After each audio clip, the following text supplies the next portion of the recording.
Hi guys! Today may lalabubo tayo. So, kukunin na natin. Pero, bukas na siya lahat. Pero, hindi ko lang makikita kasi binuksan ng nanay. Guys, ito siya. Ayan guys, so. Guys, gusto ko makuha to. Like, embarrassing talaga. Binuksan talaga ng nanay. Kunin natin. Ito lang guys, have a set. Ayan. Isa-isa natin siya pangalan. Kuhinin natin. Ito na siya. So, isa-isa natin siya tignan. Punta tayo sa kwarto guys kasi doon ko siya a-unboxing. So guys, ito siya. So, buksan natin siya. Ano lang yan guys, i-ano ko lang muna yung pangalan. Ano tayo guys, si Hehe, si Sisi, si Dada, si Zizi, si Baba, at si... Gusto ko kunin to. Let's go! So, bukas na siya, pero hindi ko alam kung ano naman. So, ano natin siya guys. Ito. Ito kasi gusto ko.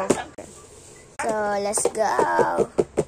So, ayun na siya guys. So, ano natin siya. Like, ano, let's go. Let's go.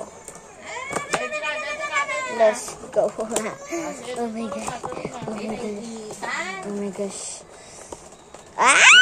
Gulat ako, ate gol! So, ayan. Sino kaya ito? Be, what if ito siya? What if Zizi ito? Kasi mukha siyang purple. Natin siya. Alam ko may card dito. Alam ko may card. The card, ayan. Wow! Ayan siya. Sino kaya siya?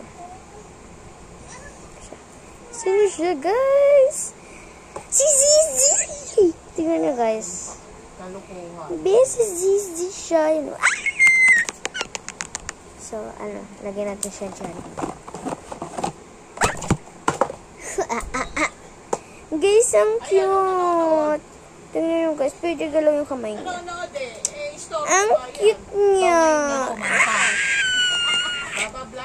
Ang cute niya, guys. So, yun. First one ko pala, si Zizi. So, lagyan natin siya sa box. Ilagay ko siya sa box. So, ayan, lagyan natin siya dito. Natin siya dito.